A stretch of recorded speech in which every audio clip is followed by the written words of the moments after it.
বাৰ্তা মই ভাবোঁ যে অসমৰ কাৰণেও আহিছে। আপুনি যদি ভোটৰ গোটেই পাৰ্চেণ্টেজটো চাই দেখিব যে 14খন আসনত আম আদমি পাৰ্টি হাৰিছে কংগ্ৰেছ প্ৰাৰ্থী থকাৰ কাৰণে।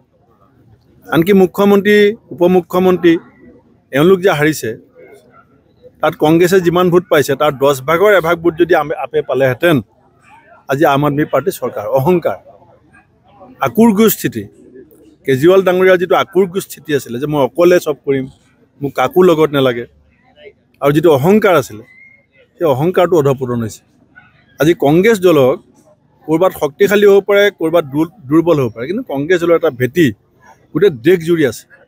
বিজেপিক যদি প্ৰতিহত কৰিবলৈ হয় ক'ৰবাত কংগ্ৰেছে সন্মুখত থাকিব, ক'ৰবাত ছেকেণ্ডত থাকিব, কিন্তু কংগ্ৰেছক বাদ দি এইটো সম্ভৱ নহ'ব। গোৱাৰ যিজন আম আদমি পাৰ্টিৰ সভাপতি তেখেতে কৈছে এতিয়া কেজৰিৱাল ডাঙৰীয়াক যে ভাৰতবৰ্ষত যিকোনো জেগাত যদি বিজেপিক প্ৰতিহত কৰিবলৈ হয় কংগ্ৰেছক হয় সন্মুখত, আমি কোৱা নাই যে চবতে কংগ্ৰেছ সন্মুখত থাকিব, ক'ৰবাত কংগ্ৰেছ কাষত থাকিব, ক'ৰবাত পিছত থাকিব, কিন্তু কংগ্ৰেছ থাকিব লাগিব।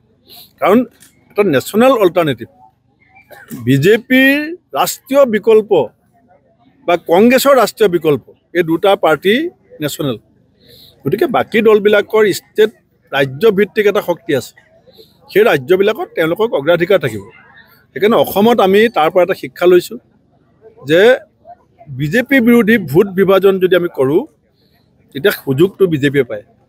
গতিকে অসমীয়া জাতীয় স্বাৰ্থত, অসমৰ ভৱিষ্যত প্ৰজন্মৰ স্বাৰ্থত, আমাৰ মানুহখিনিৰ স্বাৰ্থত বিভাজনকামী সাম্প্ৰদায়িক ফেচিষ্ট এই দলটোক আমি বিদায় দিবলৈ হ'লে আমি ত্যাগৰ মনোভাৱ লৈ পেলাই আমাৰ মাজত বুজাবুজিটো আমি কৰিবই লাগিব।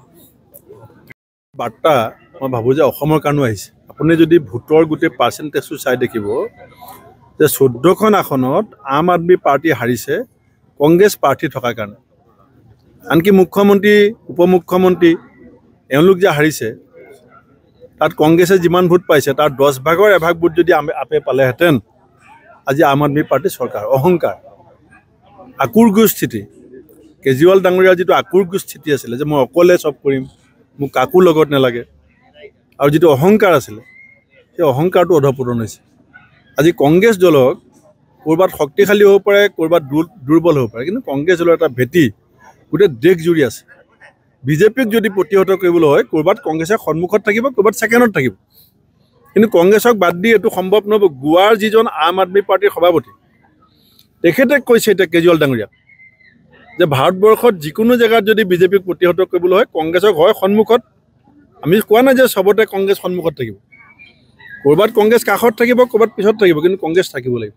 কাৰণ এটা নেশ্যনেল অল্টাৰনেটিভ বিজেপিৰ ৰাষ্ট্ৰীয় বিকল্প বা কংগ্ৰেছৰ ৰাষ্ট্ৰীয় বিকল্প এই দুটা পাৰ্টি নেশ্যনেল।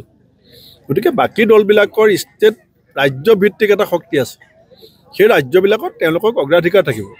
সেইকাৰণে অসমত আমি তাৰ পৰা এটা শিক্ষা লৈছোঁ যে বিজেপি বিৰোধী ভোট বিভাজন যদি আমি কৰোঁ তেতিয়া সুযোগটো বিজেপিয়ে পায়।